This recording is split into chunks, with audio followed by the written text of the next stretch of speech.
Okay, so now we talk about the settlement of the bonds. The corporate bonds and government bonds, convertible bonds, preferred, and common shares, they all settle on the T plus 2. T means trade date. On the day you sell them, plus 2 business days after, you will get the money in your account. And money market are trade date plus 1. So they have a extra, like they have a shorter time when you will get the money back from selling them. So those are settlement dates for the different securities. So next we just the concept of nominal rate and the yield curve. We'll talk about that next. The nominal rate is equal to the real rate plus inflation rate. And if you flip that formula around, you can say real rate is equal to nominal rate minus inflation. So if nominal is 6% and the inflation rate is 2%, what you can do is you can simply move the 2% back and you can say real rate is equal to 6% minus 2%, and that is equal to 4%. So in the exam, they usually just give you the numbers, you plug them in, and just keep in mind the real rate. You will minus inflation from the nominal, and you will get the real rate. That is the real rate of any security for bonds or any other type of investment. So next we talk about the yield curve and different theories.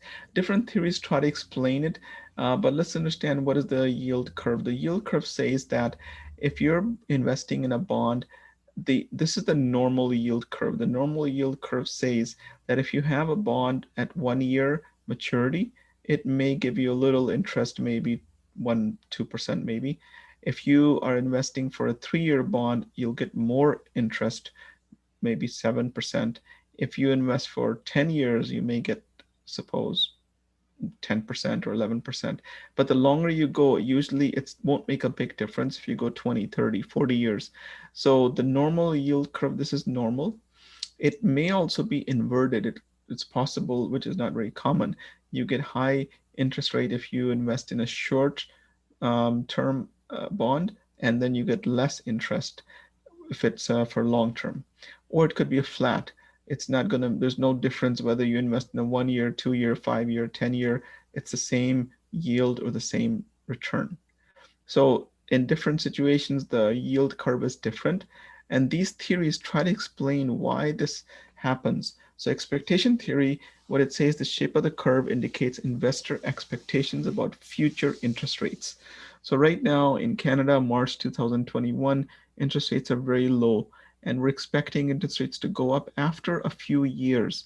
Probably Bank of Canada said not in the next 2-3 years, they're not going to increase them. So then you would expect it to be a normal yield curve. So that is an expectation theory. Liquidity preference theory is saying that investors prefer short-term bonds since they're more liquid and less volatile in price.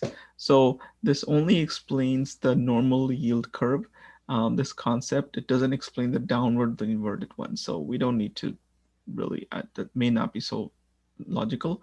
The market segmentation theory, it just represents supply and demand for bonds of various terms. And so this says, like, these days, if there's a lot of demand for long-term bonds, the interest rates for those will be higher and the yield will be higher, and vice versa. So this is the market segmentation says the yield curve sometimes is inverted, sometimes flat, sometimes normal. It depends on the supply and demand of bonds. That's what this means. Okay, so this next section is about the buy and sell side for bonds. On the sell side, so when you're buying a bond, you're just buying one bond, but many companies are going to be issuing a lot of bonds, and a lot of buyers are going to be buying lots of bonds. So we have big players on the sell side and on the buy side.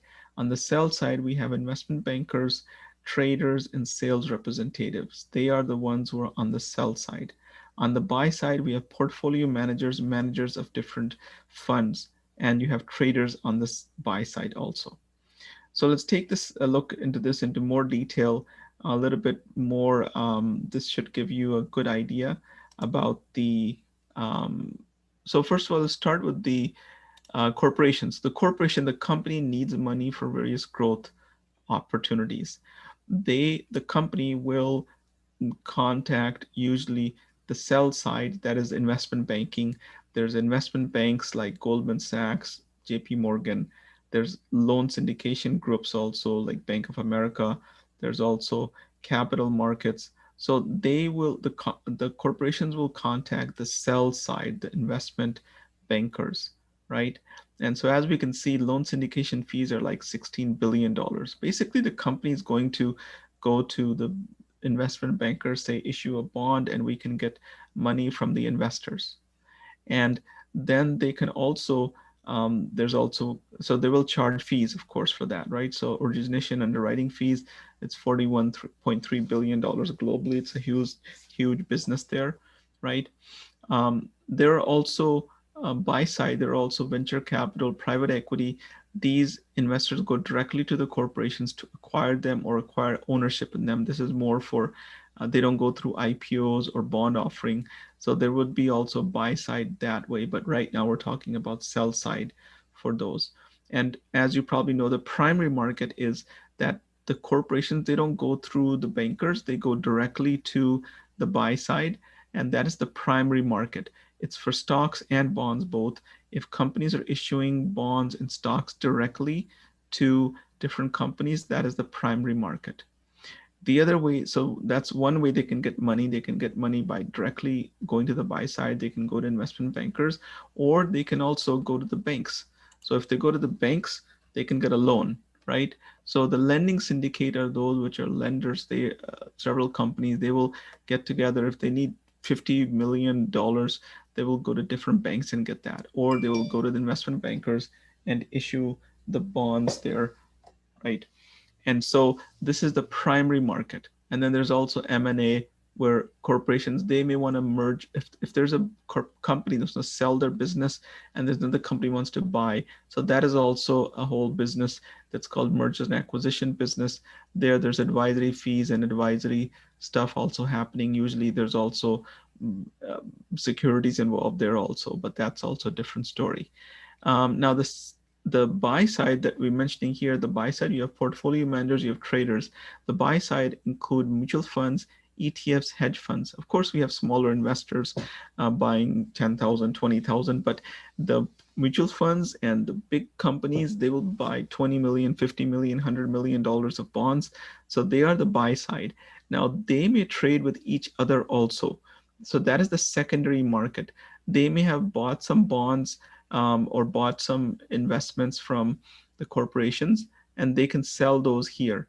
So they do exchange with each other bonds and stocks, or they will. So on the buy side, they may go to here the investment bank, and they may buy the bonds from here, right? So there will be trading fees here when they buy, and there's trading fees here also. They can also buy from there.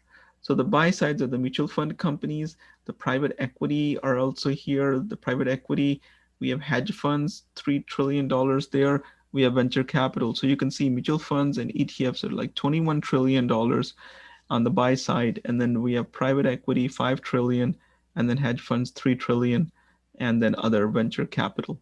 So in this way, the buy side is going to be under, so this is how the buy side works, and this is how the sell side works. And hopefully that makes it more clear, this concept here. So now the next concept is about accrued interest. This is a whole year, January to December. Now, bonds, we said, are usually they pay semi-annually, right? Let's assume we have a bond which pays semi-annually. Okay, the bond is sold. It was sold on May 7th, and you remember the settlement date is T+2. So 7th, 8th, 9th, it'll be settling on the 9th, right? So, um, so May 7th, they sold the bond. The bond is $200,000 worth, and it's at 8% interest rate. So May 7th is the sale date, and May 9th is the settlement date. Now, this bond is paying interest 2 times a year. Once it's paying on March 15 and the other on September 15. So now on March 16, the next day after the previous interest rate payment, the next day there will be 6 months of interest which will accumulate, right? Now, when you're buying the bond, if you're the buyer on May 9th, you're going to say, okay, I'll pay you money, but okay, hold on. I need this interest also here. You're going to pay me that because um, the seller of the bond is going to say, I'm going to lose out interest here because the next interest payment is going to be on September 15. So what about this interest here? So there need to be a calculation. First, you have to calculate how many days are in here. So we're going to calculate accrued interest days. They work out as March 16. So we're going to count March 16 to the 31st. That is 16 days. Then there's April has 30 days, right? And then it's up till May 9th, right? So from March 16 till May 9th, this, if you total that up, that is 55 days. So we need to calculate how much interest. So we know how much interest there is for the year, how much interest is for 6 months is half of it. We need to calculate how much interest is there for the 55 days. So if the bond was sold on May 7th, the bond we said is 8%. So 8% of 200,000 is $16,000 interest. That's for the year, right? If you calculate on your calculator, 200,000 at 8% is $16,000. That is interest for the whole year. You're not going to pay that, of course. You're going to calculate for 55 days. How much is the interest for these 55 days? We know there's 365 days in a year, usually. So $16,000 into 55 divided by 365. So that is the formula for accrued interest. So $2,810.96 is what you will get when you do this calculation. And this money has to be paid to the seller along with the price for the bond. So that is the money that the buyer has to pay. So buyer pays the accrued interest to the seller, right? And this way, then it makes logical sense to pay this out. And at the end, we just talk about bond indexes. So this is in your course table from there, global indexes. Just know that just like stock index, we look at Toronto Stock Exchange, same way we look at these bond indexes, and these bond index, they give us these different, gives us an idea about how the market is doing. FTSE is global. It's more UK, and then US bonds, Bloomberg's, you have US aggregate bond index, and there's the government bonds, FTSE, Max Hungarian, and then there's emerging bond indexes, and there's high yield bond indexes also. So there's different indexes. Just know a few of the names and understand that they just track the global markets. That's the purpose of the bond index. Good. So our next chapter will be for equities, and hopefully you are more clear about the bonds, chapter 6 and 7. So we will start there on our next in the next class. Thank you very much.